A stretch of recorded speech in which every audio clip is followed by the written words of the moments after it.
Sejam muitíssimo bem-vindos a esse episódio sensacional, essa série incrível, né? Já cito, nós estamos aqui.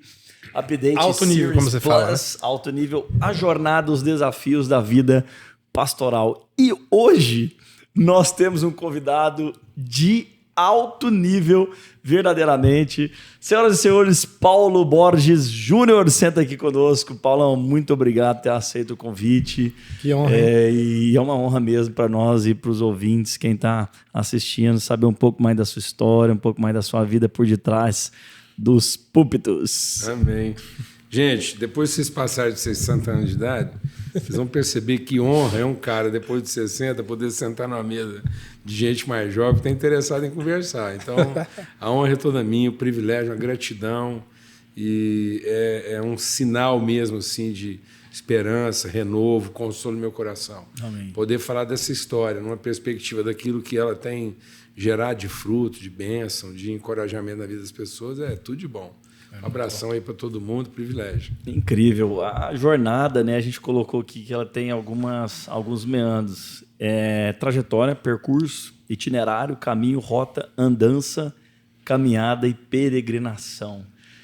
Só relembrando aqui, né, Jacinto, por que nós criamos essa jornada? É para conhecer a vida do pastor, né? Do ser humano que está ali. A gente fez uma brincadeira aqui com o Paulo Júnior, que é o PJ, pessoa jurídica, né? Ou seja, o que todo mundo conhece nos púlpitos, nos CDs, nos DVDs. E o Paulo Júnior, pessoa física, né? É o ser humano que está aqui, casado com a Lana, pai de uma geração de filhos e filhos espirituais, enfim. PJ, então vai a primeira pergunta aqui para você, cara. Nessa jornada inteira, né? São quantos anos de ministério? Quantos anos de conversão? Você consegue contar isso ou a sua vida é integralizada? É bem integralizada, gente. Assim, até eu incluiria, no meu caso, eu não incluiria nem só CPF, CNPJ, não. Eu tenho que incluir aí certidão de nascimento, que é antes, e identidade, porque antigamente a gente tirava identidade antes de tirar CPF, né? CPF era só com maioridade. Hoje não. Então, eu tive que tirar minha identidade apressadamente para poder fazer vestibular. Porque eu fiz vestibular muito cedo, para fazer 16 anos de idade, 16 anos. Curiosamente, a pressa foi tanta que minha primeira carteira de identidade foi aqui de Goiânia. Olha aí, cara. Porque era a capital mais próxima, então minha primeira carteira de identidade foi tirada aqui. É porque eu tenho ela até hoje. De Uberlândia para BH são quantos km? Era longe, era 600 e tantos quilômetros. Aqui eu já tinha amizade, tinha um povo aqui com quem eu relacionava, então guardo ela até hoje. Olha aí. Aí você fez engenharia. Engenharia civil. Engenharia civil. Uau. E aí o que acontece? Se eu for considerar assim, tempo de ministério, que eu fui convocado para atuar ministerialmente, eu diria que isso começou com 16 anos de idade para 17, quando um missionário doido, porque só uma pessoa assim cheia do Espírito Santo é muito irresponsável, né? Então, e ele foi lá em Uberlândia nos buscar para assumir a direção aqui do acampamento Boa Esperança. Então, ele fazia parte da administração do acampamento, da logística, de tudo mais, e me chamou para ser o diretor de programa. Na época eu tinha 16 anos de idade, então minhas férias de dezembro até carnaval, porque naquela época as férias eram emendadas, né? Dezembro até carnaval. Depois as férias de julho, eram todas aqui em Goiânia, e era temporada de uma semana, né? Os acampantes chegavam na segunda, iam embora no sábado. No sábado a gente enchia uma Kombi e ia fazer evangelismo aqui em toda a vizinhança, aqui, essas cidades naquela época menores, desde Jaraguá e Biscoito Duro, né? Antigamente chamava Biscoito Duro lá. E era isso. Então era uma rotina pesada e ele creu que eu poderia ser 16 anos. Aí eu formei na faculdade, trabalhando na igreja como evangelista, né? Nesse meio tempo foi formada a banda Sal da Terra. Então, enquanto eu estava na faculdade e por conta dessa relação de amigos no acampamento, nós formamos uma banda. E a banda, curiosamente, ela não foi formada, o nosso CNPJ não era de banda, era de fundação. Porque já como banda a gente assumiu uma creche e um orfanato. Olha que interessante. Então isso era também, eu tinha o quê? 18 para 19 anos de idade, a gente assumiu uma creche com 100 crianças e um orfanato com 50. E aí, terminando a faculdade, no ano seguinte eu fui fazer seminário.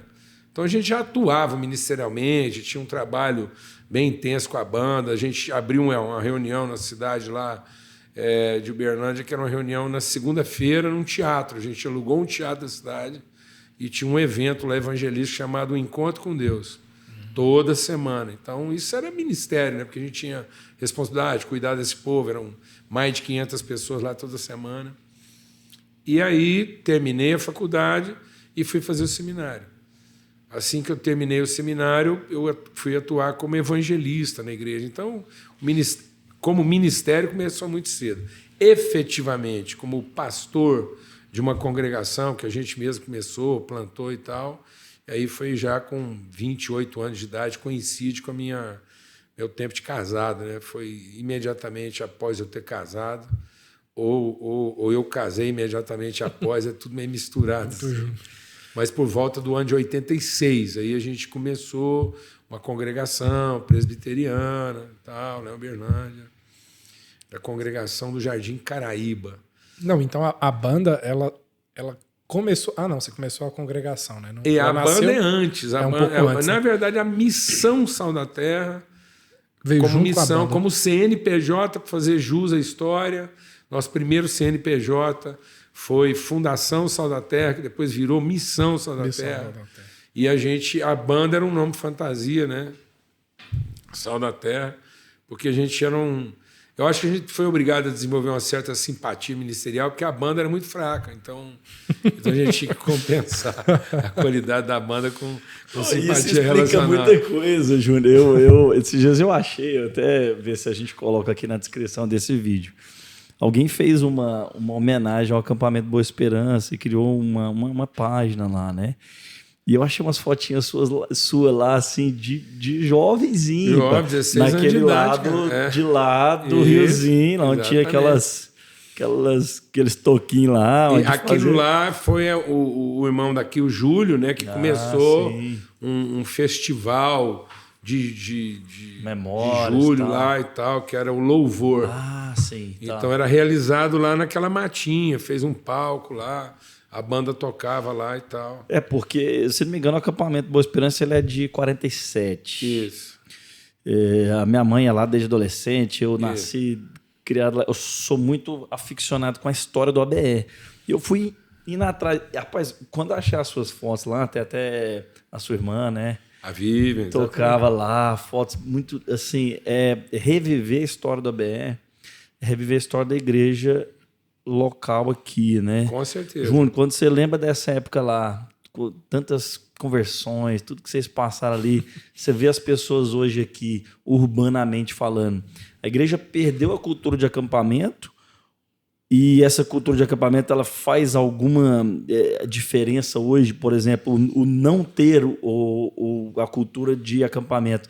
A igreja empobreceu alguma coisa na relação, ou seja, estar lá no acampamento fazia com que as relações fossem mais naturais, fossem mais próximas, e não ter essa cultura hoje, ou ela ficou um pouco mais apagada, diminui um pouco a nossa relação? Eu creio que sim. Assim, não é só a cultura de acampamento, não. São várias coisas na cultura que, logicamente, o acampamento também foi se desfazendo no meio disso, né? A cultura do piquenique, né? De você... Entende? A cultura de juntar a família para ir para a beira de um rio, para ir para e com pouca estrutura, onde todo mundo tinha que repartir tudo. Então, a construção da cidadania, a ideia de cidadania, um cuida do outro, a gente limpa tudo depois, o lugar tem que ficar melhor do que... Isso tudo foi sendo substituído pelo evento em que a pessoa está pagando para desfrutar aquilo que ela vai desfrutar. E ser servida, digamos assim. E é muita coisa em pouco tempo, e ela pagou, sai dali, sabe que vai ter lá alguém para limpar, alguém para recolher o lixo. O acampamento e essas coisas, você tinha que ir longe, porque não tinha lá, às vezes, a facilidade do clube, você tinha que improvisar isso. Até outro dia eu comentei uma coisa que eu acho que é uma coisa que nós perdemos aqui nessa região central do Brasil. A média do povo aqui, poder aquisitivo, ele não tinha dinheiro para tirar férias longe. Então, férias de criança aqui, de jovem era onde? Casa de parente. Não, casa de parente. Caldas Novas. Casa de parente fazendo xixi. Então, aqui você tinha que ir lá. Um corguinho próximo. Pronto. E aí, a gente não lembra que isso implicava relações cidadãs muito fortes. Você ia ficar 2 semanas na casa de um tio, alguém tinha que ceder um quarto. Né? Aí você tinha que dormir desconfortável, repartir uma cama, depois todo mundo tinha que arrumar, sair do quarto, tinha que dar uma arrumada naquilo para ficar... Cozinhar, lavar acabava louça. o almoço, todo mundo recolhia as coisas. Isso acabou, essa coisa de recolher, de entender quem vem depois, que o cômodo vai servir para outra coisa, que alguém tem que ajudar alguém. Então, eu acho que a gente perdeu mais do que apenas a cultura de acampamento. Outra coisa é que o acampamento era longa temporada. Então era de segunda a sábado. Não é essa coisa, tá vendo? Essa coisa muito rápida e muito explosiva. É quase que um tapa de maconha, entende como é que é? Quase que uma carreira de cocaína hoje, o pessoal quer. Instantâneo e dura pouco. Eu vou até contar uma coisa interessante que vocês vão achar engraçado. Um dia, um pastor nosso que foi muito... teve muito problema com droga, não só como usuário, como também quem... andou traficando. Um dia ele entrou no escritório nervoso, falou, não dou conta, esses meios de comunicação, tudo corrompido, esses toxicômanos, influenciando as crianças. Eu falei, isso tem tempo, você tem uns 30 anos. Eu falei, que toxicômano que está influenciando a criança? Ele falou, o Popeye. Eu falei, Popeye, e aquela pureza com o Popeye. O Popeye, toxicômano. Eu falei, como o Popeye é toxicômano? Me revela o mistério. Eu falei, qual é o espinafre que dá uma energia. Que dá um barato desse tão rápido que você pode chupar ele pelo nariz, entendeu? Pelo cachimbo. Lembra que às vezes o papai derramava o espinafre no cachimbo e dava um barato. Cara, a mensagem. E ele ganhava uma força e depois aquilo passava, né? Então, isso eu acho que está no inconsciente coletivo. Entendeu? Que é essa coisa. E às vezes isso foi sendo incorporado na igreja. Então, a coisa dos processos foi se perdendo, aquela coisa de se programar, levar um tempo, tinha que estar lá, os acampantes tinham que arrumar o quarto, entendeu? Tinha que... toda uma convivência cidadã. Eu acho que o grande prejuízo é a cultura de cidadania, que nós precisamos recuperar isso, não só na igreja, na escola, na cidade. Né? Então, assim, em todas as áreas. Você acha que a maioria, vamos dizer assim, a influência maior disso seria a pessoa pensar mais nela, que eu acho que eu tenho percebido a sociedade mais, vamos dizer assim, egocêntrica. Você acha que seria disso? Que o ser humano hoje em dia... Isso é uma profecia. Paulo avisou. A iniquidade, assim, nos últimos dias as pessoas vão se tornar amantes de si mesmas. E aí o que acontece? Sem perceber, a gente acaba na obrigação de dar resposta a isso. Às vezes a própria igreja não aguenta a pressão da demanda. Mas se não fizer isso, os clientes vão embora. Se não fizer isso, o povo não fica. Aí você está se moldando ao mundo, né? Pronto, você está cedendo ao pior delas. Aí não dá, né? Sem perceber, você não está tratando o pior delas, você está ficando refém do pior das pessoas. Como uma criança que dá uma birra. Sim. E você fica naquela apavorado para não sofrer o vexame. Quantas vezes você está no avião, está num shopping e vê os pais reféns de uma birra de uma criança e com a vergonha que eles têm que resolver aquilo rapidamente. Né? Não, o interessante é que, é bom frisar também, é que não é que as coisas do mundo você não pode ter, né, ou trazer para a igreja. Porque eu já vi igrejas ou pastores que falam assim, não, vamos colocar uma mesa de ping-pong para as crianças, para eles se divertirem. Não, isso aí a gente está trocando e tal. Se o propósito for atrair as crianças, talvez pode ter um pequeno problema ali. Agora não, tá tendo criança, eu vou colocar algo ali para que tenha um momento de subterfúgio. Alguma coisa assim. Agora, igual shows, né? Por exemplo, a igreja está vazia, vamos trazer um convidado conhecido aqui, vamos chamar o Paulo Borges para pregar aqui. Vamos chamar, porque aí atrai as multidões, mas o cara vai vir para ouvir aquela palavra, né? Então acaba que depois não fica. Falta a essência, talvez, dentro da própria igreja. Como a gente está falando de jornada pastoral, eu quero aproveitar então e entregar assim aquilo que talvez seja o mais essencial da minha vida, da minha formação e que eu quero o tempo todo estar entregando para as pessoas. Responsabilidade. Eu tive o que aconteceu? Aos 14 anos de idade, eu não tinha mais nenhuma escola para estudar em Uberlândia. Todas. Aquilo que meu pai podia me colocar, né? Para mim poder ir para uma escola naquela época, já que eu tinha sido expulso de todas, aí ele teria que pagar uma que aceitasse qualquer um. E ele não tinha esse recurso. Então, aí me matricularam no turno noturno. Falaram, às vezes, se ele andar com os caras lá mais cabeça, ele... Aí, a última tentativa foi o turno noturno. Antes de completar, entrar março, eu já estava com a cabeça a prêmio. Metade de março, final de março. Nossa. Aí, meu pai... Eu estava lá na loja dele, trabalhando com ele, a hora que o diretor foi lá me devolver. Aí, nós chegamos à noite em casa, ele pôs meus irmãos para dormir, minha mãe, porque acho que a minha mãe não ia aguentar uma conversa dessa. E ele falou, ó, tem mais 2 filhos para criar, já vi que você não quer minha educação, e eu não estou sendo justo com seus irmãos, porque eu estou tirando deles um tempo deles para gastar com você. Isso não é justo. Então, você fala, onde você quer viver no Brasil, e você vai para lá, e o dinheiro que eu gasto com você em casa, eu mando para você. Mas aqui em casa você não mora mais, não. Você tem 2 meses para ir embora. Isso você com 14 anos? 14 anos de idade. Uau. Eu sabia que ele estava falando sério. Na Semana Santa, após isso, o povo aqui de Goiânia foi visitar a minha igreja. E aí eu vi um avivamento, estava acontecendo um avivamento aqui a partir dos anos 70, que é exatamente o que está sendo comemorado agora. Aniversário da MPC, um avivamento jovem. Ricardo Barbosa ficou hospedado na minha casa. Uau. Jovem, Tininha, aquele povo todo, entendeu? E aí eu vi uma coisa que eu nunca tinha visto antes, com 14 anos. Aí eu quis vir aqui conhecer. Eles vieram embora e eu, 2 semanas depois, pedi para meus pais, eu posso ir lá em Goiânia ver, fiz amigos, 2 jovens iam me receber na rodoviária. Olha. Meu pai conheceu eles 3 dias. Me meteu num ônibus com 14 anos, sem celular, sem fax. Vai embora. De Uberlândia a Goiânia eram quase 7 horas de viagem. Os caras iam entrar lá às 11, eles iam me pegar às 6 da manhã, na rodoviária de Goiânia. Uau. 14 anos de idade. E foi ali que eu encontrei Deus. Foi naquela noite de sexta-feira, em 1972, mais ou menos no mês de abril, eu vi Deus aqui em Goiânia de uma forma como eu nunca tinha visto. Não fiquei, pedi para voltar. Voltei e tal, quis ter um momento lá com os jovens da igreja, porque meu pai era conselheiro da mocidade e passando essa vergonha. Imediatamente após isso, o cara foi lá me chamar, e aí eu converti virado mesmo. Aí tinha um cara que trabalhava com meu pai, Valdemar Torres, foi muito conhecido aqui, né? O marido da Noêmia, que hoje é a esposa do Sinomar, porque eu conheci. Foi por isso que eu fui convidado para fazer o casamento do Sinomar e da Noêmia, porque eu era amigo dos dois. Tá. Entendeu? Eu conheci ambos os casais.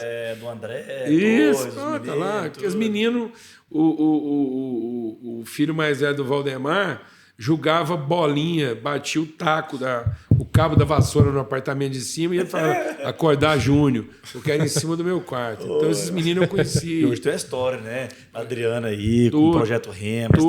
Tudo é vida. Isso tudo, a nossa vida é misturada com isso. Uau. E o que aconteceu? Aí o Valdemar, junto com meu pai lá, convenceu meu pai de abrir um culto jovem na igreja. Mas não era abrir um culto alternativo, era... Uma vez por mês, o culto principal da igreja seria coordenado pelos jovens. Entendeu? Não era um alternativo, era assumir a responsabilidade de uma parte efetiva da igreja. E o primeiro pregador... De novo, a responsabilidade. E o primeiro pregador do primeiro culto fui eu lá, para fazer 16 anos de idade. Olha que interessante. Como Deus faz as coisas, né? Escrevi a mensagem, sentei do lado da cama da Noêmia para ela ler a mensagem e ver se estava tudo certo. Ela corrigiu 2 erros de português. Uau. Eu falei, e o resto? Ela falou, o resto não tem o que corrigir, é o seu coração. Ó. Entende isso? Ela não estava preocupada que eu ia fazer a coisa certa. Ela estava vendo a minha superação em assumir a responsabilidade. Era isso que contava. E aí em seguida, o cara vai me chamar para Pra BE. Pro BE. Pra direção. Podemos colocar a mesa de ping-pong. Ela vai funcionar. Mas a questão não é a mesa de ping-pong para uma atividade de entretenimento. Quem fica responsável pelas bolinhas? Quem recolhe o lixo? Quem vai receber o refrigerante? Quem sabe que a sala está arrumada para... E aí a gente está entregando isso muito pronto. Na forma de um entretenimento. Exatamente. Aí na hora de dar uma palavra, aí arruma um cara preparado para dar a palavra. Em vez de pregar um despreparado, para ele ficar uma noite inteira sem dormir, falando com Deus. E sair o que Deus quer falar mesmo, né? Pronto, porque aí ele vai ficar louco da cabeça, não vai dormir, ele vai pedir oração para os amigos, entendeu? E às vezes ele não vai pregar uma mensagem tão boa, mas o melhor não é ele pregar a mensagem que vai pregar. O melhor é os amigos dele, ver a superação dele para assumir a responsabilidade.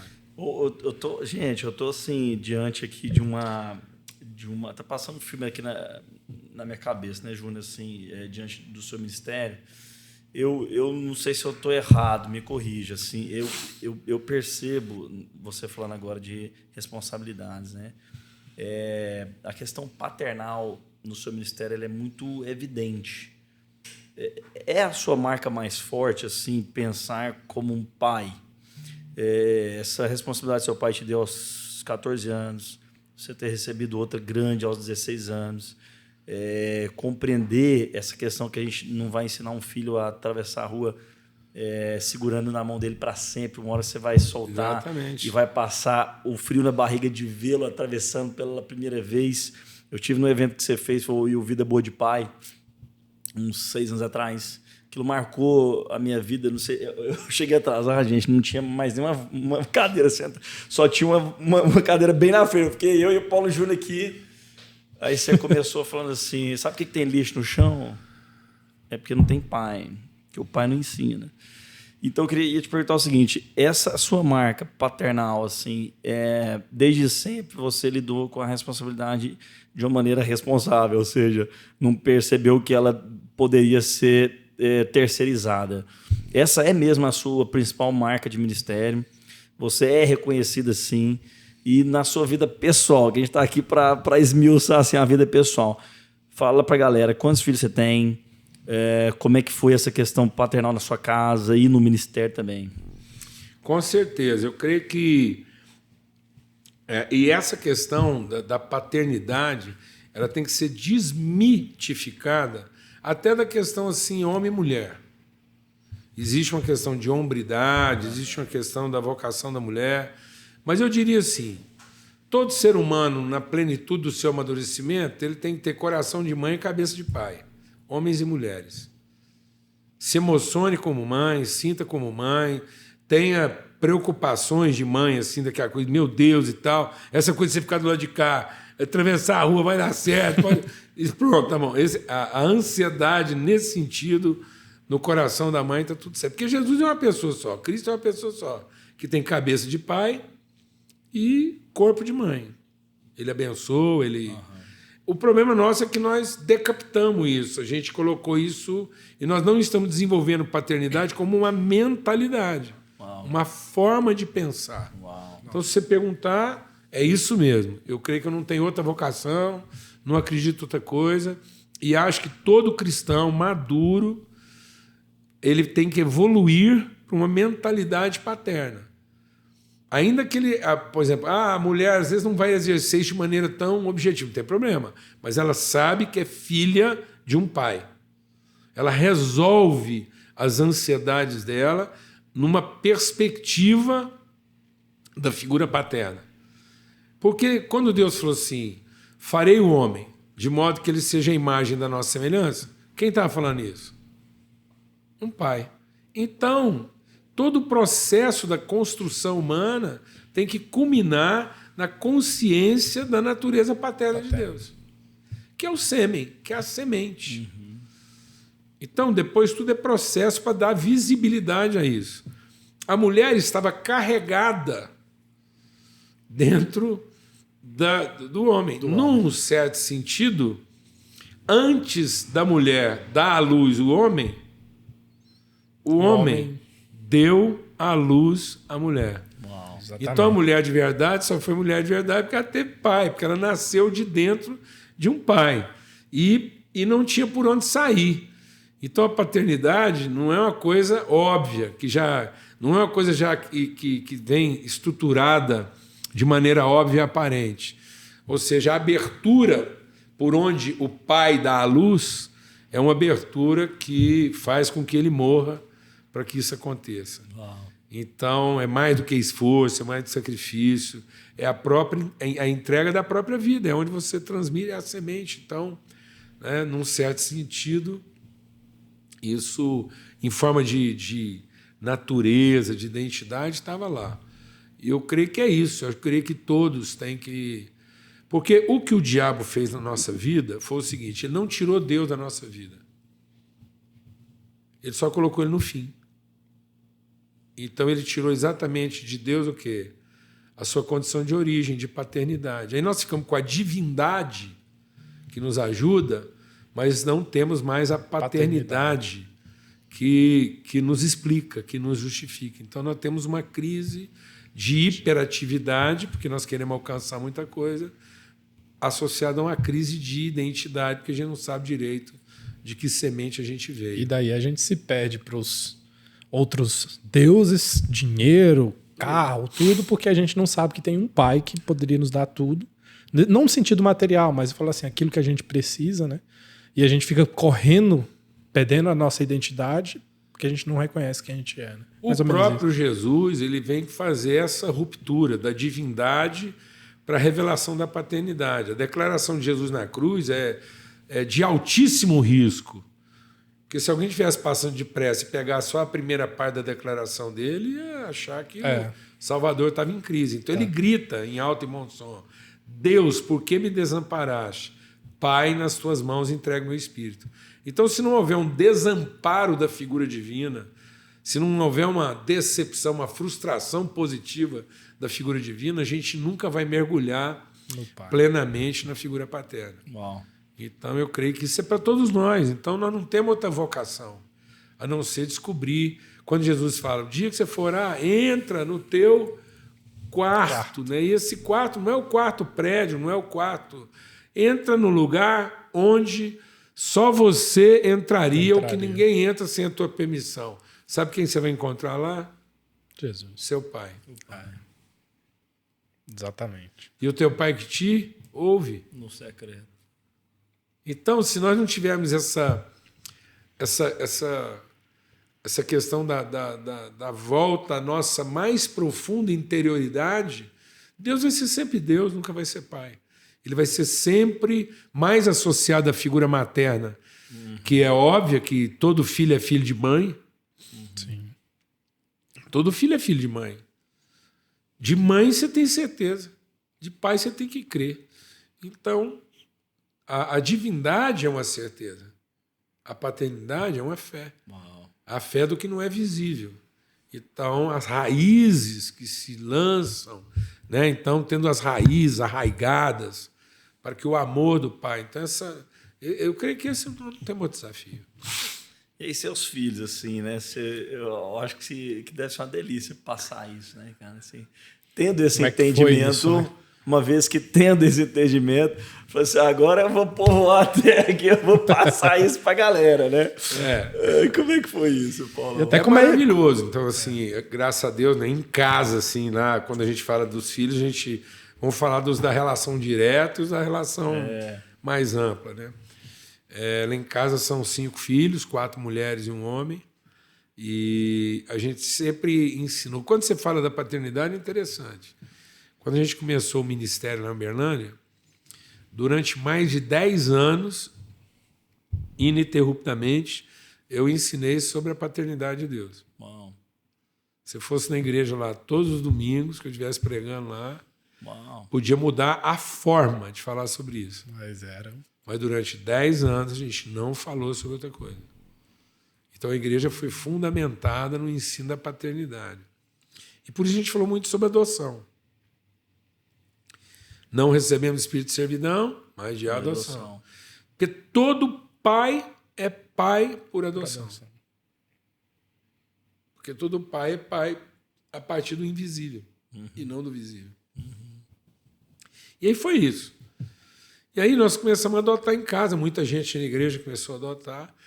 E o nosso primeiro desafio foi achar, nossa ilusão, de que nós tínhamos que ensinar os filhos por adoção, que eles eram já iguais aos filhos da carne. E aí a gente descobriu que o nosso maior desafio era ensinar para os filhos da carne que eles também já tinham sido adotados. Uau. Porque muitos filhos da carne é perturbado porque eles nunca foram adotados. Não se sente pertencente. Por isso que a Bíblia diz que os filhos da carne não herdarão com os filhos da promessa. E que os filhos da carne perseguem os filhos da promessa. Porque eles são uma contingência, tá vendo? O filho da carne é uma obviedade. Não há subjetivismo na carne. Na carne só há obrigação, necessidade, direito. Então, se nós não adotarmos nossos filhos numa cultura de paternidade, eles serão sempre filhos da obviedade, do direito, né? Das obrigações. Então, foi isso. Isso foi maravilhoso, mas isso traz muitas implicações. Porque aí atravessar a rua é bem mais precoce. Entendeu? E aí eu vou te falar um negócio. Meu Deus, muito gemido, muita dor, muita luta. Porque aí, para ser coerente com isso, você tem que olhar para o seu filho e crer no que Deus prometeu e diz que faria. E aí é quase que como amolar a faca mais amolada que você pode amolar na vida para sacrificá-lo no altar com 12 anos de idade. Não. 14 anos de idade, como Abraão teve que fazer com Isaac. Aí você tem a certeza de que ele é uma promessa, mas, ao mesmo tempo, você tem que ter absoluta liberdade de entender que ele não pode depender dos seus cuidados, porque ele tem que aprender a conhecer a fidelidade de Deus na própria vida. Uau. Nesse sentido aí... Então, amadurecer os filhos precocemente é um desafio, porque aí eles podem dar voltas longas.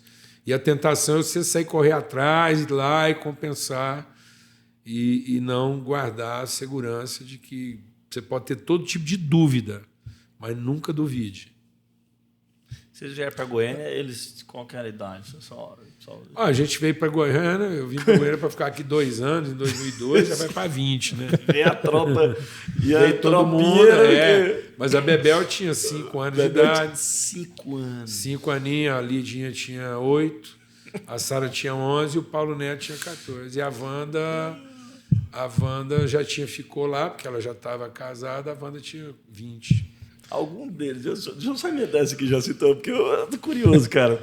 Algum deles, Paulo Júnior, te fazer uma pergunta assim, meio doida, assim, porque a gente vê muitos filhos de pastores, assim, principalmente na sua posição, no seu calibre, que é muito solicitado, viaja bastante e tudo mais, reclamarem às vezes do pai, né? O pai dá mais atenção para os de fora, para os de dentro. Eu sei que no seu contexto você tenta ensinar que todo mundo é todo mundo, no sentido de todo mundo é filho.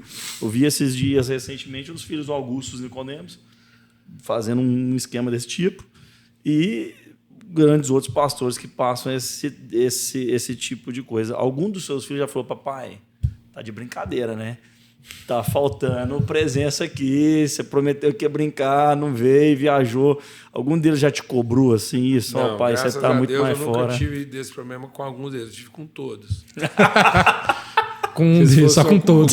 Se fosse alguma coisa, eu podia achar que eu tinha acertado com uns e errado com outros. Aí sim. Mas como foi com todos, então é sinal de que a gente estava no caminho mesmo. Não tem jeito, não. Isso é.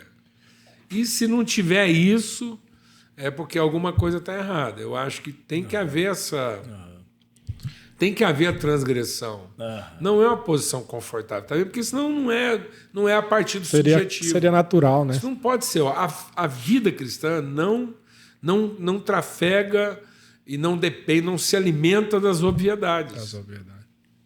Ela transita no meio das obviedades, mas ela é o mundo do invisível se tornando visível. Então, isso é um processo, é uma semente que você planta lá e tem que crer. O que eu ia falar nesse sentido aí, inclusive, é que até a sua história, né, aos 14 anos, seu pai te lançar, te dá também essa segurança de que está nas mãos de Deus, né? Exatamente. Deus cuida, Deus provê momentos também.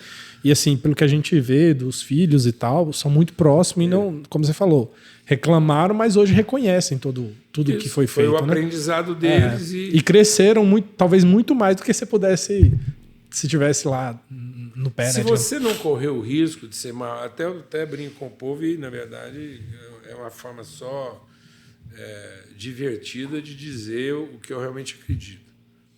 Uma doutrina só vai ser uma boa doutrina se ela tiver todo o potencial de ser uma péssima heresia. Então, a doutrina ela não pode se salvaguardar na sua forma, na sua estrutura, senão ela não aponta verdadeiramente para a fé.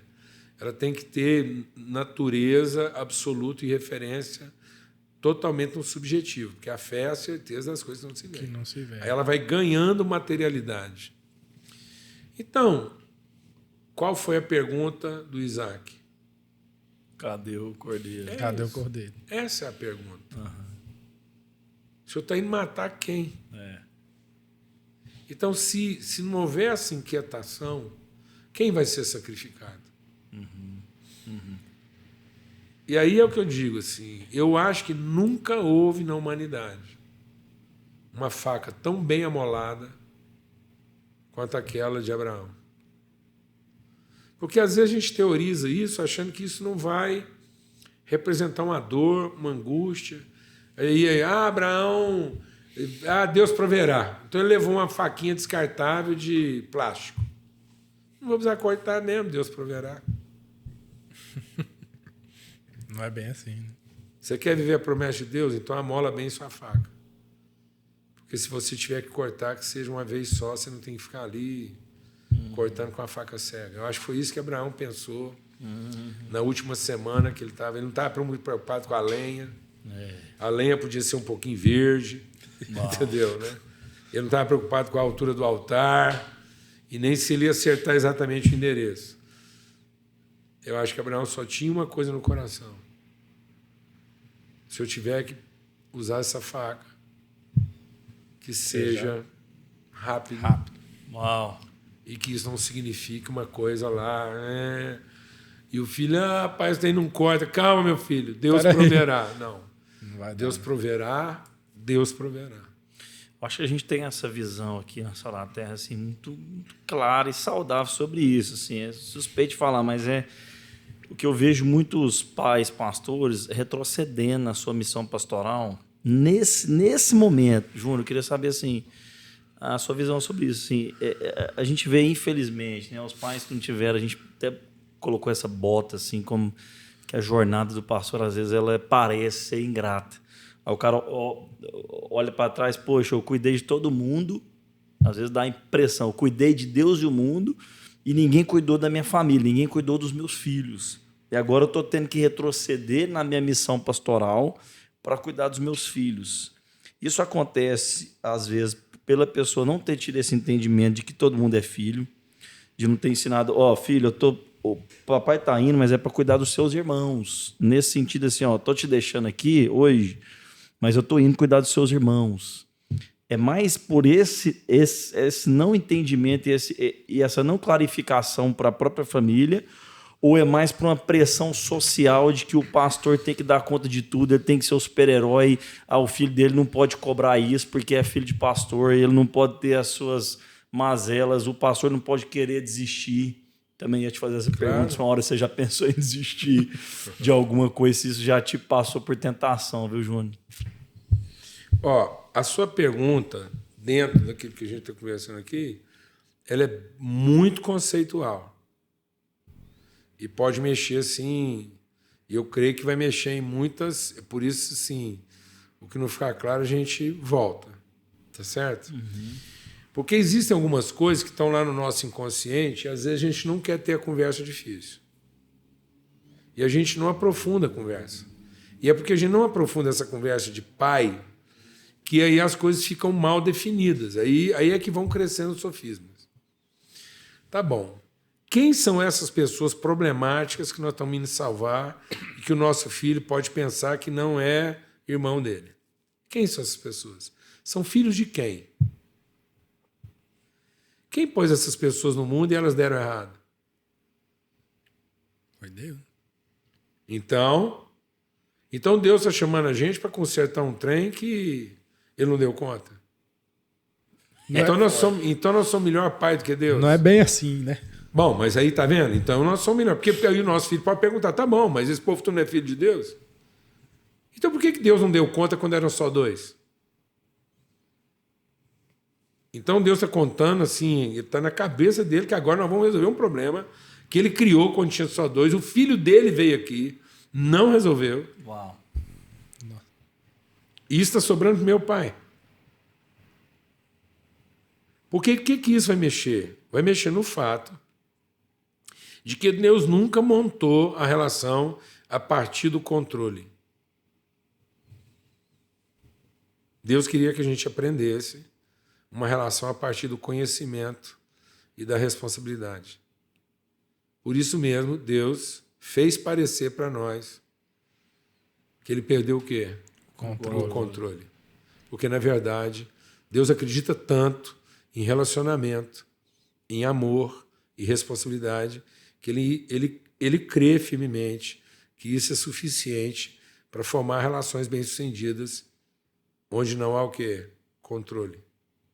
E nós estamos querendo formar a nossa casa e estamos ensinando nossos filhos a acreditar no quê? No controle. Aí eles têm que ir para a escola para ter o quê? Controle. Eles têm que arrumar um bom emprego para ter o quê? Controle. Eles têm que frequentar uma igreja onde tudo funciona para ter o quê? Controle. Nós, pastores, estamos morrendo de trabalhar aí para entregar para o povo uma igreja onde tudo funciona, para mostrar para eles que eles podem frequentar aqui, porque aqui tem o quê? Controle. Só bobagem. A primeira organizada era num jardim, tinha só 2 membros, culto todo dia, e quem pregava era Deus. E entre um culto e outro, o trem bagunçou. 2 membros que não tinha nem umbigo. Não tinha Essa história. é a pergunta, né? Adão tinha umbigo. Não tinha, nem ele nem Eva, não tinha história. E se Deus fizesse um acabamento? Pois é, entendeu? Pode ter feito. Mas não tem história pregressa. Forte, hein? Não tem trauma, não tem memória, não tem nada que podia puxar isso para trás. Uau. E aí nós estamos criando um tipo de coisa, e aí, sem perceber, esse conflito que nós estamos trazendo para dentro de casa é para preparar os nossos filhos para os principais conflitos que eles vão viver na vida. A começar que eles vão casar com uma estranha. Que, se Deus quiser, não é parente. E normalmente então, é o oposto. Pronto, então o nosso filho vai trazer o quê? Uma nora. E a sua filha vai trazer um genro. Aí você vai ver o que é você tratar como filho alguém que você nunca pensou que podia ser. Então isso está na trajetória da nossa vida. Isso está a caminho. Então, se a gente não trouxer isso, se a gente não incluir isso, se a gente não romper, não fizer essa castração, assim, não a castração, a emancipação, a libertação dessa, entendeu, né? dessa mentalidade, a emancipação. Então, fazer essa ruptura dessa película protetora que a gente acha que nós vamos ter o controle, para que eles entendam que não é controle, é autoridade, não é controle, é responsabilidade, não é poder, é autoridade. Então, porque eles vão entrar para uma vida onde as coisas não vão se apresentar para eles igual com essa previsibilidade. Por isso que o pai da fé foi chamado a conceituar a família fora da parentela. Sai do meio dos teus parentes. Para que em ti sejam benditas todas as famílias. Nações. Uau. Família salva parente. Parente condena a família. Então a família exclui, os parentes excluem a família, mas a família inclui os parentes. Então nós não podemos continuar ensinando nossos filhos uma cultura parental, porque senão eles vão trazer isso para a igreja. Daqui a pouco, não é só que você está saindo para deixar os seus filhos de casa, para cuidar de quem não é parente. Daqui a pouco, quem vai dizer isso para você na congregação? Seu povo da congregação, porque o direito ele só vai ganhando fronteiras cada vez mais longínquas. Daqui a pouco você não pode se ocupar de um povo, de um amigo, de uma outra congregação porque ela não pertence ao seu núcleo. Então aí você está vendo o que está virando. Por que as igrejas não dialogam? Se fecha, né? Acabou, hein? Panelinha. Por que as igrejas não dialogam? Por que nós temos tanta dificuldade na unidade? Por esse mesmo princípio. Porque são crianças mimadas, acostumadas à ideia de que o que vale é o quê? O controle. E cada um quer controlar do seu jeito. Daquilo que é confortável. É o que a gente falou no começo, né? Então é o Abraão tendo que sair da parentela, né? É o Jesus deixando a casa do pai. Então, isso, tá vendo como é que é conceitual? Não é uma coisa lá da sua casa. É uma cultura que permeia onde o supermercado da esquina não tem responsabilidade com outro supermercado, porque eles competem. Aí não tem senso de quê? Cidadania, ele não é meu irmão. Ele compete comigo. Tá vendo onde é que a cidadania ficou comprometida? Né? Tá vendo por que agora cada um é amante de si mesmo? Então a gente pode pensar que aquilo é um problema lá dos nossos filhos, é um direito, e é mesmo. Mas para que haja maturidade, para que eles sejam cuidadores da cidade, eles vão ter que fazer essa ruptura. Nós vamos ter que fazer essa emancipação. Entendeu, né? Eles vão ter que se ocupar das questões da tribo, e da tribo ocupar das questões do povo, e do povo se ocupar das questões da nação. Uau! Eu me sinto fui privilegiado longe com esse aqui, lance viu? de controle. Eu vou até falar um negócio. Assim, esse tempo atrás eu escutei um pastor, amigo de outra comunidade, falando exatamente isso, que os filhos dele estavam pressionando muito ele sobre essa questão. Papai, você está muito lá fora, não está aqui, não está aqui. Ele tentou ensinar isso, só, mas eles são seus irmãos também. Tentou compensar, viu que não deu. Ele tentou fazer um negócio que foi o seguinte: no dia da Santa Ceia, que ele ia ministrar, ele era o pastor presidente lá, não sei, e era ele que fazia. Ele fez questão de falar para os filhos: eu vou faltar o culto, tá? Para ir onde é que vocês estão me chamando para ir. Aí disse que foi uma prova de amor para o filho dele, assim: nossa, papai, porque o filho dele já entendia. Não, a comunidade nossa é nossa família, então você deixou eles para vir. Aí ele queria explicar assim: não é que eu deixei, né? Não é que eu deixei. Assim como eu deixo vocês, às vezes, para estar lá com eles. Né? Então, a contrapartida me pareceu, quando eu escutei, falei assim: nossa, foi uma prova de amor, né? Mas se o entendimento, agora que o Paulo Júnior está explicando aqui do controle, está fazendo um sentido muito grande, assim, porque, poxa, se para ele fez sentido ele provar para os filhos dele, olha, o papai é o pastor principal, eu estou abrindo mão de fazer a Santa Ceia, os irmãos vão perguntar: cadê o pastor? Foi passear no parque com os filhos lá. Aí eu acho que para os dois pode ter é o entendimento, né? E a gente pode ter até um pouco mais de intencionalidade. Vou te contar uma coisa interessante. O Paulo Neto, quando tinha mais ou menos uns 14 anos de idade, ele sempre gostou muito de música. E aí tinha um evento de jazz na cidade toda terça-feira. E ele queria muito ir, mas não podia, porque tinha só 14 anos, era num bar que abria 10 horas da noite e ficava lá até 1 da manhã. E era um bar de jazz, aquele fumacinho danado, cerveja e tal. Ele queria ir. Então eu comecei a separar as terças-feiras, eu e a Lana, para ir num encontro de jazz com ele, porque aí comigo ele podia entrar. Olha. E aí alguém perguntava: o que você vai fazer lá? Eu falei: vou lá encontrar os irmãos dele. Tá vendo? Porque não é só aqueles que eu digo que são meus filhos e também irmãos dele. Então separe um tempo também para encontrar os irmãos, seus filhos, que você também não conhece. Porque ele tem outros irmãos que também não estão na sua casa. E uma boa forma disso virar uma pedagogia é a mesa. Então traga esses irmãos de tão longe, que você está falando que vai lá, e faz eles ter rosto. Receba eles em casa. Pega os seus filhos e leva eles para encontrar esses irmãos lá, para eles terem rosto, para criar afeições. Então teve vezes que eu peguei os meninos e eles mataram a aula 1 semana. Olha aí. Por quê? Porque eles foram viajar comigo para encontrar os irmãos. Porque senão esses irmãos nunca tinham rosto. Uau. Era só uma ideia. Então, isso é pedagógico. A pessoa fala assim: mas ele vai perder a aula. Eu falo: ele vai ganhar. Porque ele vai voltar melhor aluno. Com experiência. Em vez dele ficar sem vir na escola por causa do hepatite, ele vai ficar sem vir na escola por causa de um propósito. E Com a conteúdo? gripe, tira ele da escola. O povo hoje tem uma paranoia, rapaz. Uma diarreia tira os meninos da escola 3 dias. Então, antes dele gastar 3 dias da aula dele com a diarreia, leva ele para conhecer os irmãos, esses ditos irmãos. Para que esse povo tenha rosto, tenha cheiro. Uau. Leva esses caras também e vai conhecer os irmãos deles. Entende, né? Onde é que esse cara está jogando futebol? Leva os irmãos dele para casa, para comer, põe a mesa.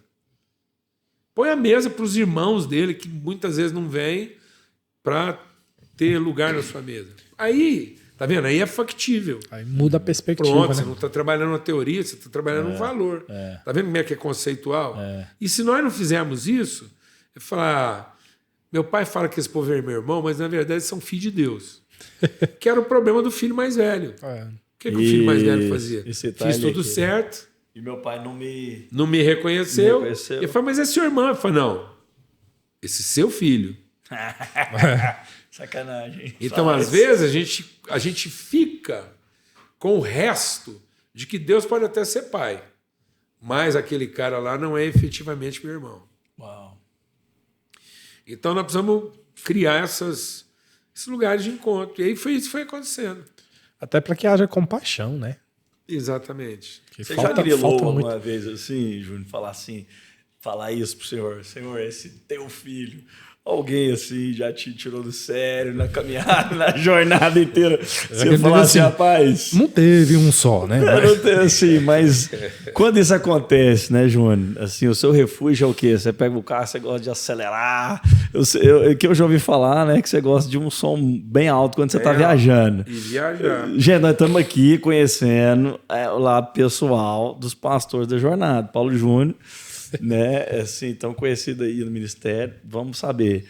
Júnior, quando você está assim, nessa experiência de falar assim, Senhor, esse teu filho está grilado com alguma coisa, qual que é o seu subterfúgio? Assim, qual que é o seu hobby?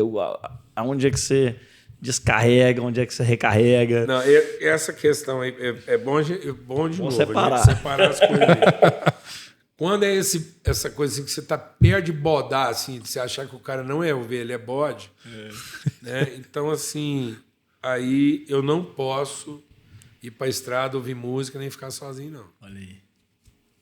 Senão há um risco de nervoso eu ficar com raiva, porque eu posso correr o risco de me retroalimentar daquele sentimento. No caso de um irmão assim, tenso, aí eu procuro um amigo para conversar. Porque só 2 amigos desse, onde estão 2 ou 3 em comunhão. Só 2 amigos mais chegados que irmãos podem falar um do outro o que quiser e não estão falando mal. Aí eu preciso falar de alguém e vou falar de coisas ruins da vida dele e eu preciso falar com alguém que é tão compromissado com essa relação como eu, que ele é capaz de me corrigir e me ouvir sem achar que eu estou fofocando, eu estou entregando o cara. Eu não fui lá para entregar. Eu fui lá para conversar com alguém, para ajustar a visão, para a gente saber como é que vamos tratar isso. Se eu ficar sozinho, aí lasca. Essa coisa da estrada, do som alto, geralmente é quando as coisas estão acontecendo numa velocidade grande e geralmente quando elas estão acontecendo e estão dando muito certo e que está indo muito bem, entendeu? Né? E aquilo está muito bom e tal, aí eu preciso reorganizá-las no meu interior, para não ficar só com aquele grau de empolgação assim, ficar na inércia do que está dando certo. Aí tem hora que eu preciso parar de conversar, parar de falar daquilo, porque às vezes a coisa está tão boa que você vai pilhando, né? Aí você vai começar, o que está acontecendo, você sabe, aí aquilo é um dínamo. Aí tem hora que eu tenho que pegar o rotor e dar para ele uma velocidade assim, só de, entendeu, né? De rotação para poder aquilo harmonizar, porque senão fica muito pilhado. Quando o sentimento pode comprometer, aí eu procuro alguém para conversar, seja telefone, seja online. Porque quando você está perturbado com um amigo, só outro amigo para não deixar você doido. E nessa jornada sua, assim... Sozinho, Você não vai resolver o problema com um amigo. Então, isso que eu ia falar, assim, nessa jornada sua, você ficou muito sozinho, assim, muitas vezes, pelo seu... Volto a dizer, gente, Paulo Júnior, um dos fundadores do Ministério Sal da Terra. Pela sua posição, fundador e tal, foi difícil fazer amizade, assim, verdadeira, porque às vezes o cara se aproximava de você com, teoricamente, um certo interesse de proeminência, ministério, alguma coisa assim. Foi difícil falar assim, cara, foi complicado fazer realmente amigos na sua posição, pastor, liderança, quando você olha assim para jornadas, tantos anos de Sal da Terra, você olha para trás assim, rapaz, sobraram nos dedos aqui alguns amigos. Isso é uma pergunta muito pessoal, assim, né? Complicado, porque... E de novo eu vou te compartilhar uma coisa bem conceitual. Seguinte, eu aprendi uma coisa muito cedo com Jesus. Como é que Jesus construía as amizades dele. E as amizades, para serem bem construídas, para não ser só, né, alguns dedos na mão, você tem que fazer do desapontamento uma intencionalidade. Isso é top. Intencionalmente desaponte os seus amigos. Uau. Aí faz sentido. Então, não corresponda a todas as expectativas dos seus amigos. De propósito, para ver E se... intencionalmente desaponte seus amigos em algumas expectativas, talvez as mais importantes. Uou. Só no momento que realmente precisa, o cara... Jesus construiu amizade exatamente mostrando que ele era acessível, mas não era disponível. E às vezes a gente está querendo construir amizade em cima de disponibilidade, não de acessibilidade. Então, assim, na minha vida, desapontar amigos é intencional. E os amigos, Paulo Júnior aí, ó. Agora você sabe por que não, quem anda sabe, porque às vezes o cara, não, mas não tem condição. Rapaz, se você passa, se você não tiver, fala, ó. Todo mundo tem pai. E se você insistir mais, você só está provando que eu não devo ir. Porque se a relação chegou nesse nível, então ela está doentia. Então não insiste, não. Começa a me dar a sensação que eu sou dispensável, que talvez eu vá. Estou te falando de todo o meu coração. Uou. Porque senão ela gera uma patologia. Sim. Ela é mais baseada em admiração do que em respeito. Sim. O povo hoje construiu relações em cima de admiração. Quem te admira não te respeita. A admiração está no nicho ou da necessidade ou do interesse. E o respeito está na área do conhecimento. Se a pessoa te admira tanto que uma decepção vai comprometer toda a admiração, então ela nunca te respeitou. Ferro, como é que é? Feno, palha e... Feno, palha e... Que quando queima, se ficar só ali o ferro, exatamente, é porque a palha e o feno foi embora, né? E ficou só o ferro, então, ele vai ser verdadeiro. Ferro, exatamente, o ferro afia o ferro. Então, a amizade é uma relação de respeito e não de admiração. E você pode ter certeza que na vida ministerial o seu percentual de admiradores é sempre maior do que o percentual. Mas aí, se você trabalhar intencionalmente uma relação de respeito, você vai ter mais do que só os dedos de uma mão como amigos. Pessoal, nós estamos chegando aqui a um momento muito impressionante aqui desse podcast. A gente está conhecendo a vida pessoal, né, o dia a dia, o daily routine, a rotina diária aqui do Paulo Júnior, e a gente vai presenciar aqui o que ele faz todos os dias, que é uma live maravilhosa. Há quantos dias mesmo? Já tem mais de uns 2 anos. Rapaz, aí. Como é que tá aí? Foi no primeiro mês de pandemia. 2 anos, foi lá, março. Março de 2020. 2020. Que isso, mano. E a gente vai ver assim, Paulo Júnior vai ligar aqui agora a live dele. A gente vai estar a gente estamos na mesa preparada aqui, junto Paulo Júnior. Que privilégio nosso hoje, já sinto. E aí, gente, você está acontecendo aqui, você está vendo acontecer diante dos seus olhos ou dos seus ouvidos, se você estiver só ouvindo o podcast, nós vamos participar aqui da live do Paulo Júnior. Antes disso, eu quero fazer uma pergunta assim, que a gente faz para todo mundo. Júnior, você olhando tudo assim, né? Tudo que passou, tudo que está se passando ainda, nos anos de ministério, anos de caminhada cristã, presbiteriana, Sal da Terra, tudo que você abriu mão, tudo que você viveu, enriqueceu, empobreceu, vale a pena a posição, a jornada, vale a pena essa jornada pastoral, vale a pena ser vivida? Olha, assim, eu não tenho outra vida.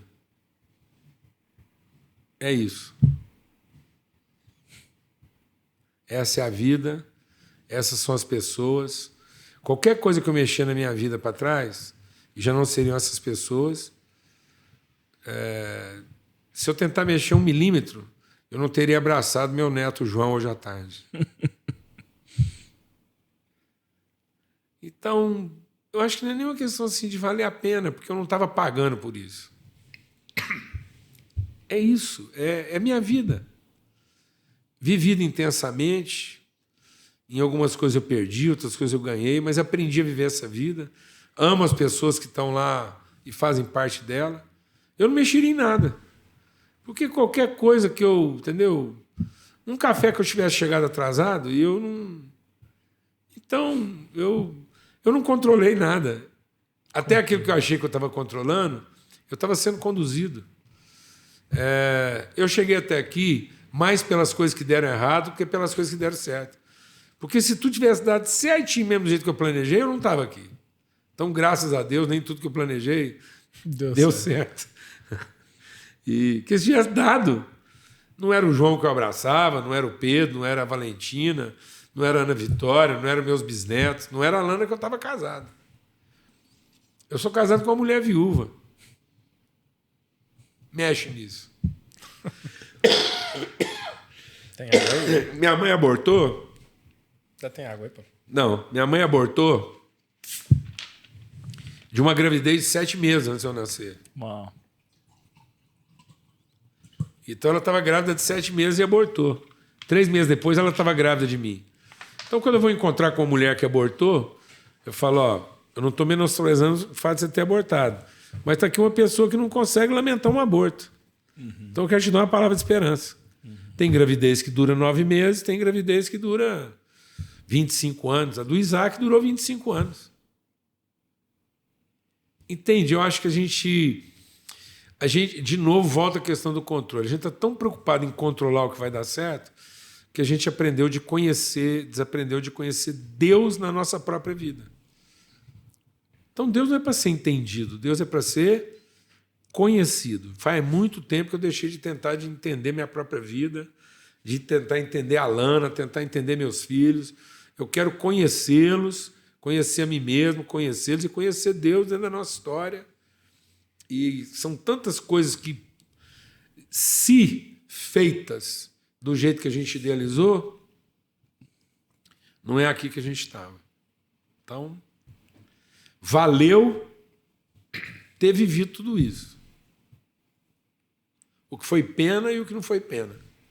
Valeu, está valendo, vai continuar valendo. E conhecer a Deus e ter assim, essa alegria de ver a fidelidade dele na vida da gente. Entendeu? Benção demais. Então, principalmente nas áreas onde a gente não tem controle. Isso não quer dizer que você está autorizado a ser uma pessoa leviana, inconsequente, irresponsável, porque isso foi uma coisa que quase acabou com o evangelho na Europa. A soberania de Deus, Deus sabe tudo, está com tudo planejado, tudo organizado, a predestinação um viés assim, totalmente equivocado. Sim. O que aconteceu? Começou a formar a crer, não, já que está Deus tudo organizado, não precisa pregar, não precisa fazer nada, orar, não precisa fazer nada. E os caras foram ficar em casa tomando cerveja enquanto Deus cuidava daquilo que ele já tinha planejado e determinado. Aí é você não querer conhecê-lo. O fato de Deus ter um plano, um propósito, e eu ter planos e propósitos, nós vamos perceber que em alguns momentos eles estão harmonizados, em outros momentos eles vão conflitar, mas é a velha história. São 2 amigos se conhecendo e se desapontando. Mais ele a mim do que eu a ele. Porque de mim ele não tinha expectativa nenhuma. E dele eu tinha alguma, e eu só fui conhecer de fato naquilo que ele me desapontou. Uau. Mas aí fortalece, né, a relação. Isso é profundo demais. Mas não é? Você só vai conhecer Deus de verdade naquilo que Ele te desapontou. Porque Ele me desapontou onde? Onde eu achei que os meus planos estavam Certo. antes dele. Ou onde achou que tinha o controle, né? Acabou. Então, assim... Galera, você vai pausar esse vídeo aí, você vai ter umas 2 horas de reflexão só sobre essa frase última aqui, porque essa aqui merece um mergulhar, né? Não é? Mas isso é aí, verdade. isso aí descola a alma do espírito e volta numa fração de segundos e passa uma refração de toda a vida na cabeça da pessoa. Tenha todas as dúvidas que você tiver. Só não duvide. E toda questão de fé está na relação. Qualquer dúvida que eu tiver a seu respeito não pode me levar a duvidar da natureza da nossa relação. Então, já que a gente não duvida da relação, que venham as dúvidas. Que venham as dúvidas. É conhecimento. Conheceremos e prosseguiremos em conhecer. Deus falou, sabe por que vocês estão sofrendo? Por não conhecer. E a gente está desenvolvendo uma coisa de querer entender. Nossa teologia, você sabe disso, vocês sabem disso, nossa teologia virou totalmente uma teologia o quê? Sistemática de entendimento e não sistêmica de conhecimento. Então, tínhamos que ter uma teologia sistêmica, orgânica de conhecimento. E não sistemática de entendimento. Nós estamos pregando interpretação e não tradução. Nossa relação tem que traduzir o conhecimento e não interpretar as pessoas. Eu não estou aqui para te interpretar e depois pregar a interpretação que eu tive de você. Né? Sabe quem melhor interpreta Deus e por isso mesmo é o maior herege de toda a história? O diabo, porque de interpretação ele conhece, ele é um observador. E nunca conheceu. Está com Deus há tanto tempo, sabe dele mais do que nós. E não conhece. Pode interpretá-lo do jeito que você quiser. Tanto é que ele tentou interpretar Deus para Jesus. Para Jesus. Olha o teólogo que o cara é, rapaz. Ele achou que aquela pregação ele ia convencer. Vai interpretar para lá. Entendeu? Preparou uma mensagem, 3 pontos. Fez o apelo. Foi convincente. Não mentiu. Não mentiu. E Jesus venceu tudo aquilo com o quê? Com conhecimento. Pai é meu pai. Você está falando outra assunto. Você está falando outra coisa. Você está falando da divindade, eu estou aqui para cuidar dos negócios do meu pai. Não é?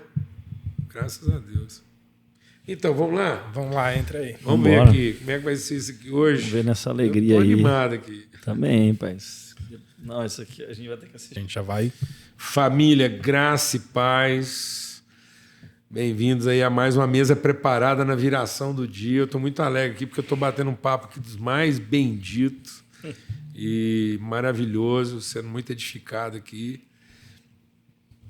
Eu estou aqui na congregação Sal da Terra 90 e a gente está fazendo um podcast aqui, ó.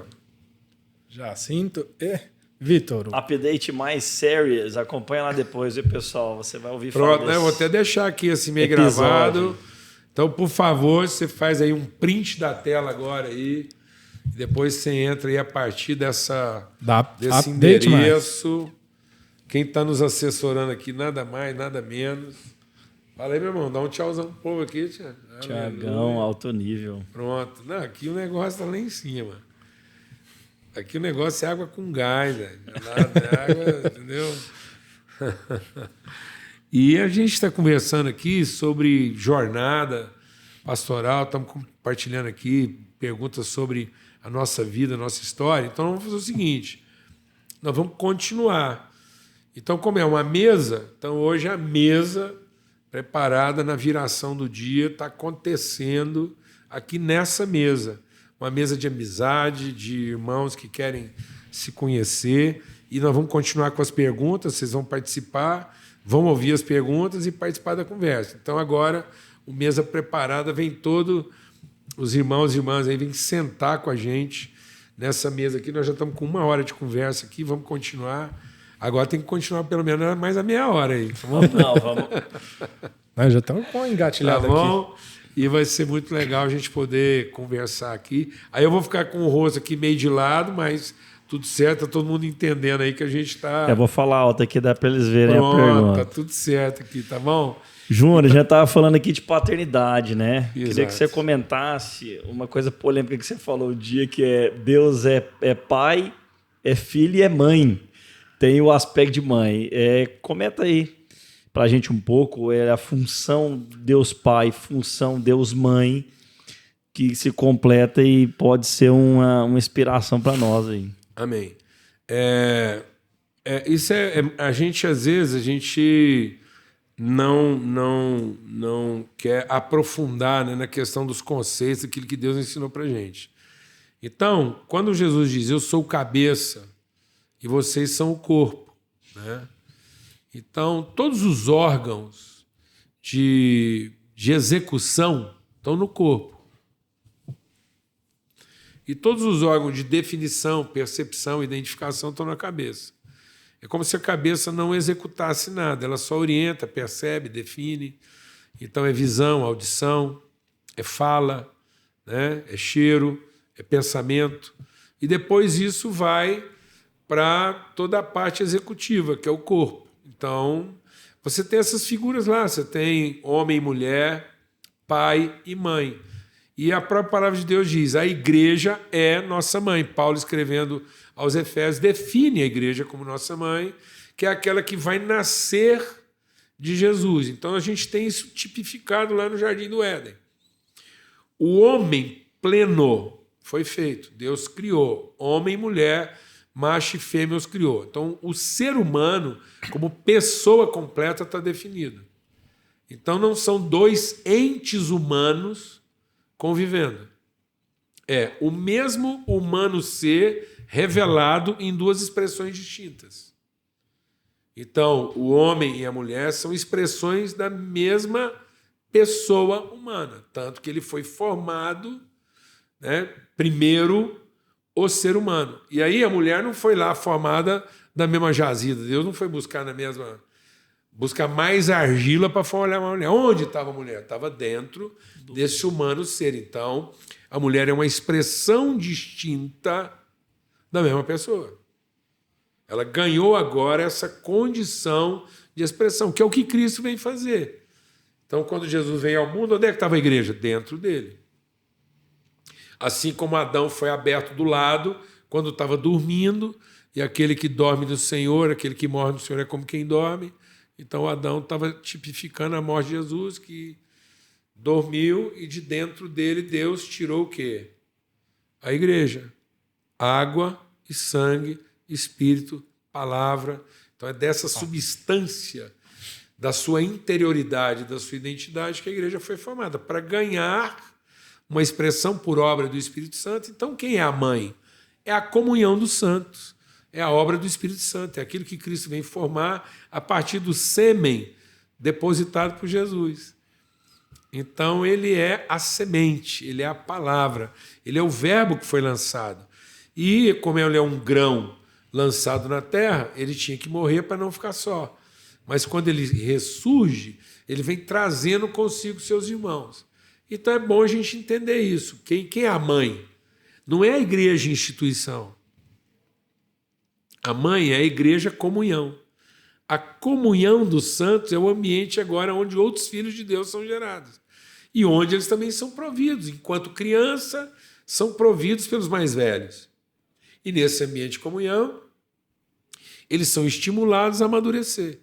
Então, essa mãe que Deus estabeleceu na forma da comunhão para gerar outros filhos à semelhança de Cristo, não é a instituição materna mulher que vai ser a mantenedora sempre, senão ela não amadurece, ela não emancipa. Então essas duas realidades têm que estar presentes na nossa vida. Então todo filho nascido de Deus na comunhão dos santos vai ser conduzido à maturidade para que ele, tendo sido formado de mãe, alimentado de mãe, cuidado de mãe, no tempo da sua maturidade, enquanto ele é criança e nada ele é diferente do servo, esse mesmo Espírito vai testificar no seu entendimento que ele é o quê? Filho de Deus, para ele assumir suas responsabilidades. Então, todo filho e filha de Deus, gerado nesse ambiente materno da comunhão dos santos, a igreja, né, como ambiente de maternidade e de proliferação dos filhos de Deus, também é um ambiente em que todos vão ganhando mente de pai. Então nós vamos continuar tendo corpo de mãe na comunhão, onde a gente não só supre, mas não é um suprir institucional, é um suprir relacional, onde os que vão ficando mais maduros vão atendendo os mais novos, onde não é uma... Se ficar só no atendimento, aquilo que eu falei, se puser só a mesa de ping-pong, mas não gerar responsabilidade, nós vamos gerar só criança. Porque eles vão se apegar ao serviço. Eles vão ser filhos do peito. Então, gradualmente, eles têm que ser conduzidos a uma mente de quê? De pai, para que eles também assumam a própria responsabilidade. E é essa figura de pai que faz a emancipação paterna, que é o que o Abraão está fazendo lá aos 14 anos, né? Que é o que Jesus está fazendo quando ele faz a ruptura da figura materna lá no templo. Ele fica para trás. Aos 12. Aos 12 anos, desculpa. Ele fica para trás. A mãe é que fica meio perturbada. Depois ainda quer julgar a culpa nele, sendo que a responsabilidade foi dela. Ela que esqueceu para trás. Onde é que você estava? E achou que estava com os parentes. Olha, né? É mesmo. E é a primeira ejaculação de Jesus. Olha. É a puberdade dele. Porque se palavra é semente, foi a primeira vez que a gente viu Jesus plantando. Semeando. Profundo lançando demais. o seu sêmen para assumir uma condição o quê? E o que ele evoca nessa ejaculação, nessa figura? O que ele evoca? A figura paterna. Estou aqui para realizar e cuidar dos negócios do meu pai. E quando eu digo que homens e mulheres têm que entrar nessa dimensão, o que é o grande problema hoje com a sensualidade jovem? É que nós estamos querendo tratar a sensualidade jovem na igreja com regra. E a Bíblia diz que as regras só vão aumentar a sensualidade, sendo que elas tinham que ser tratadas como? Com responsabilidade. Então, em tese, eu vou falar uma coisa aqui que pode assustar os pais. Seria mais ou menos assim. A menina jovem, e eles estão no fogo e tal, a sensualidade está pitando, já podem conceber, não são duas crianças. Não são duas crianças. Certo? São dois adultos jovens. Ela está lá com o óvulo dela prontinho no lugar, ele está lá com o sêmen dele. Então, como é que nós vamos tratar essa relação? Com regras? Com mesa de ping-pong? Ou com responsabilidade? Beleza, você quer se deitar comigo? Então você vai ser o pai do filho que nós vamos ter. Olha só. Então ela teria que evocar uma condição o quê? Paterna. Não. Paternidade. Ela tem que pensar com a mente de um pai. E o que está acontecendo hoje? Ela se entrega como mulher a um menino que só vê peito e vagina. Então ela não está evocando a figura paterna. Ela está entregando o quê? A figura materna. Ela está maternalizando um moleque que quer satisfazer sua necessidade, como quem mama no peito ou celebra a vagina, mas não quer assumir a responsabilidade de pai. 25% das crianças nascidas no Brasil hoje são filhos de mulheres adolescentes. 25. Nós estamos formando um povo órfão de pai. Mas não se assuste. O que está escrito lá na palavra de Deus? Que o evangelho é para cuidar de quê? Dos órfãos e viúvas. Então, o evangelho é para cuidar de uma humanidade o quê? Sem figura paterna. E muitas vezes sem figura paterna, porque a própria mulher decidiu se deitar com o menino. Entregando para ele uma figura plena de mãe, mas sem chamar nele uma figura plena de quê? De pai. Sem dar responsabilidade, né? Nossa, faz toda a diferença. Eu vou falar uma coisa para vocês. Se eu fosse juiz de paz, eu tinha uma proposta para reduzir assim, drasticamente divórcio no Brasil. Agora eu estou até curioso, hein? Entregar a guarda dos filhos para os pais e não para as mães. Eu acho que diminuía também. Pronto, porque hoje... Os pais não querem ter essa responsabilidade. Ficou barato, o cara vai ter uma funcionária... Pagando só 20% que ele ganha. Da renda que ele declarar. Declara. Você sabe que aquilo lá já não é verdade. Certo? Aí ele vai pagar uma funcionária de alto nível para ficar com o mais difícil. Ele vai lá só fim de semana para comer chocolate, estragar o menino, né? Estragar o menino, devolver ele estragado. Vamos fazer o contrário. Ele fica com o menino semana toda, leva na escola, e a mãe pega fim de semana só para passear. As mães iam ficar meio nervosas no começo, achando que... Mas depois elas iam gostar. Sabe por quê? E os divórcios? Porque os moleques não iam mais ter espaço. Porque ficou barato. Tá vendo? E aí, o que reforça isso? A figura materna que não ganhou consciência de quê? De paternidade.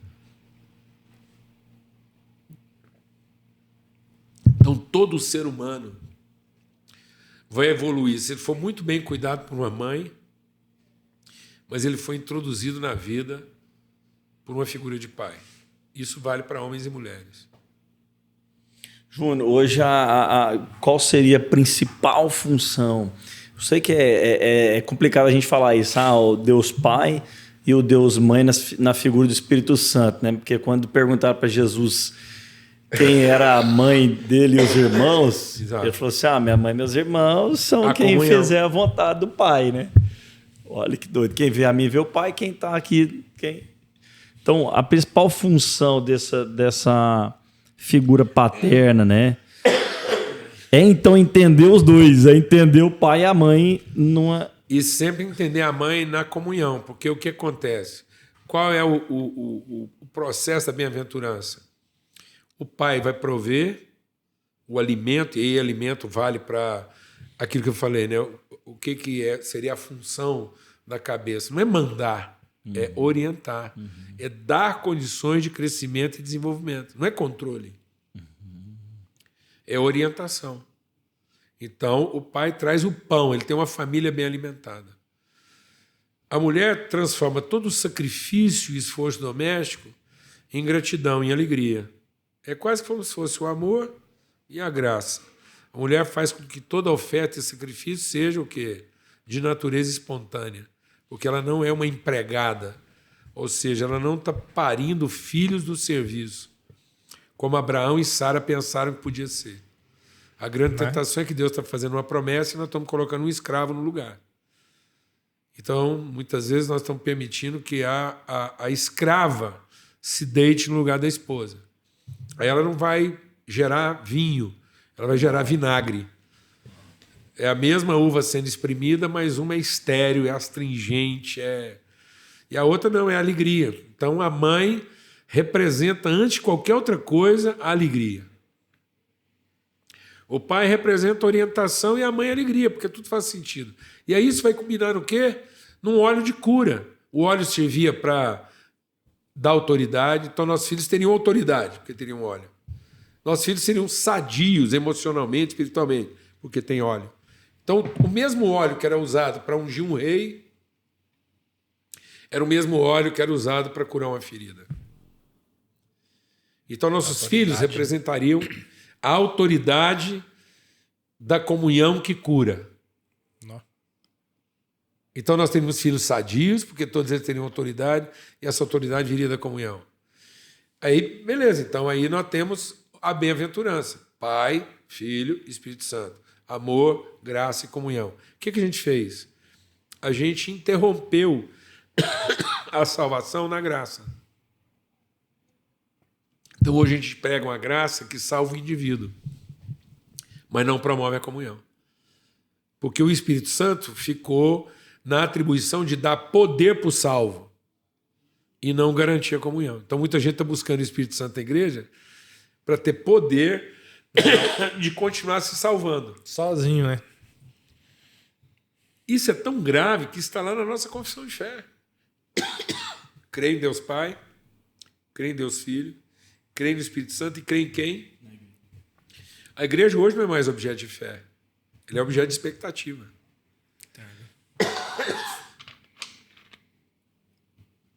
Nós não temos certeza de igreja. Nós temos expectativa de igreja. A maioria dos pastores hoje estão ansiosos quanto ao futuro da igreja. E não tendo na igreja sua referência de comunhão sustentável para que ele possa enfrentar os erros e acertos da vida. Ele não tem ambiente de comunhão seguro para ele crescer como pessoa. Porque aquilo não é uma comunhão, aquilo é uma liturgia onde ele é regente da liturgia. Se ele funcionar mal, ele é um funcionário que pode ser demitido como qualquer outro. Tá vendo como é? Aí nós estamos criando patologias. Volta para o controle de novo. De novo. Então, quer dizer, então a igreja é o ambiente relacional seguro da família, porque os filhos estão ao redor da mesa como rebentos do oliveira. Então não são azeitonas velhas. Então nós temos que dar lugar para os filhos à mesa enquanto eles ainda são jovens. Ou seja, eles produzirem óleo de autoridade e de cura antes que envelheçam. E aí nós estamos transformando. Isso é tão forte na ideia do serviço que nós não acreditamos na autoridade dos filhos, apesar de eles serem jovens. Nós estamos querendo que eles envelheçam nas suas competências para então ter o direito de dizer alguma coisa. Então, em vez dele ter lugar porque ele é filho, mesmo sem ter a competência, para ele assumir a responsabilidade precocemente, igual Jesus, nós vamos enfiar ele num treinamento, num treino, pós-graduação, até que finalmente ele possa fazer. Quando finalmente ele está apto a fazer, ele não é mais um filho, ele é um escravo que alcançou o direito. Ou seja, perdeu tudo aquilo que poderia ter feito na base da relação base e dos valores, foi feito na base das competências. Esse cara, ele não quer herdar a família. Ele quer herdar o patrimônio. Ele não quer levar as pessoas problemáticas da família. Ele quer levar as que funcionam. Ele é seletivo. Porque ele não foi ensinado a ser filho, num ambiente onde as ofertas eram espontâneas e onde o amor era o alimento. Então, o pai tem esse amor como alimento, a mãe transforma as relações, porque a mãe é a grande doadora da vida humana. Sim. Se o homem representa a semente, a mulher representa o sacrifício. E pode... Isso não é uma questão preconceituosa, isso não é machista, e nem esse sacrifício pode ser visto como alguém que está explorando isso na mulher. Mas não adianta. Ela que nasceu com peito, ela que nasceu com útero. Naturalmente, ela que sacrifica ela mais. Que hospeda. Ela que hospeda. Ela que entrega as primeiras sensações de acolhimento. Por isso que quando Deus vai falar de alguém poder se esquecer de alguém, ele fala, ainda que uma mãe. Se não fala um pai, porque um pai esquecer está quase intrínseco, porque o pai ele é tão subjetivo que ele pode ser traído pelo seu próprio subjetivismo. Uma mãe de verdade nunca vai ser subjetiva. A sua mulher alguma vez já foi subjetiva com você? Não. Até no subjetivismo dela, ela está sendo objetiva porque ela está dizendo exatamente o que você não prestou atenção antes. Ela é cartesiana. Porque ela não pode falhar. Só que isso poderia ser feito com o quê? Com alegria. O homem pode orientar sem ser alguém que domina, que controla, que subjuga. Ele podia orientar por dentro, como quem põe um sêmen, e não por fora, como quem domina. A mulher poderia fazer todos os sacrifícios próprios da sua condição de mulher, mas com alegria, exatamente porque ela não está sendo subjugada. E ela entendeu. Por isso que a palavra de Deus diz, a palavra tornará a mulher alegre, mãe de filhos. E a maternidade, muitas vezes, hoje se tornou um jugo. E os filhos, em vez de ser preocupação de ansiedade, seriam esperança de cura e de autoridade. Eles seriam o óleo da casa. Então, se precisa de autoridade, os filhos. Tanto que a palavra de Deus diz o quê? Quando um inimigo batesse na porta, não é você que defenderia os seus filhos, mas se o inimigo te bater na porta, os filhos defenderão. Porque eles são como flechas afiadas, ou seja, eles vão representar a sua autoridade onde você nunca teria ido. Por isso a necessidade de passar a autoridade o máximo que eles tiverem. Então, aquela história, não, não. Vamos cuidar aqui quando tiver com 30 anos. E o filho é uma flecha, né, João? No sentido que ele realmente ele vai muito além do que onde a gente conseguiria, talvez, E flecha ou na é uma arma velocidade. que você tem direção, mas não tem controle. Controle de novo. Tá certo? É uma coisa que você dispara e ou você disparou bem, certo que aquela era a direção, ou dali para frente você não vai correr atrás dela. Mais. Não, peraí. Para no meio do caminho. Vai correr atrás dela, mas fazer um ajuste de conduta sem chance. Nossa, Já era, né? Então, Júnior, para a gente caminhar aqui para o final, uma geração infantilizada, né? Pais infantilizados, professores infantilizados, pastores infantilizados, governantes infantilizados. Qual seria assim a principal alvo a acertar assim que mataria 10 coelhados, 10 coelhos com a cacetada só para diminuir ou para sarar a infantilidade de uma geração? Sei que é uma pergunta muito profunda, mas assim, qual o caminho para a gente tirar a infantilidade? É a responsabilidade? A gente está aqui se despedindo, né, do pessoal aqui da mesa, grande privilégio. Vou até voltar aos comentários aqui. Eu queria que você soubesse que tem 311 pessoas sentadas na mesa. Beijão para todo mundo aí, galera. Viu? E tem 311 irmãos aqui sentados com a gente aqui, participando desse momento. Bom, né? E no meu coração só existe uma coisa. Eu não tem outro caminho. Você está lá na sua casa achando que a sua vida vai seguir um fluxo normal. Deus vai lá e fala assim para você: sacrifica o que eu te dei.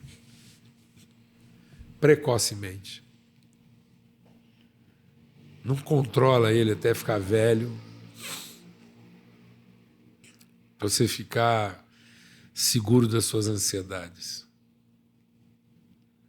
Não espere que ele seja um homem que vai encarar bem as ansiedades dele, se ele é resultado das suas ansiedades. Então, vença suas próprias ansiedades para que ele seja alguém que vai aprender a conhecer Deus. E aí, se amola a faca o máximo que você puder. E vai. E vai fazer uma coisa que é precoce para todo mundo. Uma coisa que beira a loucura. Colocar para a vida e declarar adulto alguém que talvez o máximo que ele pode é carregar um maço de lenha e fazer perguntas que você não consegue responder claramente.